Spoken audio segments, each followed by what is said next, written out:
കാലിക്കറ്റ് യൂണിവേഴ്സിറ്റിയുടെ supplementary improvement പരീക്ഷ എഴുതുന്ന ഡിസ്റ്റൻസ് വിദ്യാർത്ഥികളുടെ MCQ മാർക്ക് ഏതാണ് പരിഗണിക്കുക എന്ന സംശയം പലർക്കുമുണ്ട്.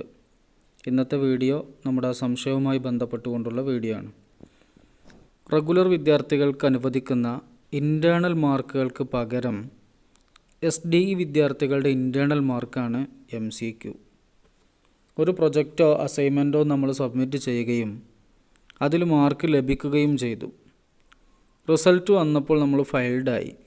എന്നാൽ വീണ്ടും നമ്മൾ അതേ അസൈൻമെൻറ്റും പ്രൊജക്റ്റും സബ്മിറ്റ് ചെയ്യില്ലല്ലോ.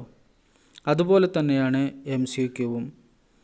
ആദ്യ തവണ എത്രയാണോ നമുക്ക് മാർക്ക് ലഭിച്ചത് എങ്കിൽ ആ മാർക്കാണ് പരിഗണിക്കുക. സപ്ലിമെൻ്ററി ഇംപ്രൂവ്മെൻ്റ് പരീക്ഷകളുടെ MCQ മാർക്ക് പരിഗണിക്കുന്നതല്ല. നമ്മുടെ യൂണിവേഴ്സിറ്റി ഹാൾ ടിക്കറ്റിൻ്റെ പിൻഭാഗത്ത് നൽകിയ നിർദ്ദേശങ്ങളിൽ 16ാമത്തെ നിർദ്ദേശം ഇത് കൃത്യമായി പറയുന്നുണ്ട്. യൂണിവേഴ്സിറ്റി ഓർഡർ നമ്പർ നൽകിയ ശേഷം the internal marks obtained in the first appearance shall be retained in the case of SDE students as there is no chance to improve internal marks.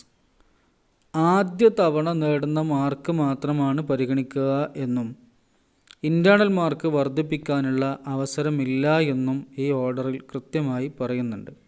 അതുകൊണ്ട് സപ്ലിമെൻ്ററി ഇംപ്രൂവ്മെൻ്റ് പരീക്ഷ എഴുതുന്ന വിദ്യാർത്ഥികൾ MCQ ഭാഗങ്ങളിൽ കൂടുതൽ സമയം ചിലവഴിക്കുന്നത് ബുദ്ധിപരമല്ല.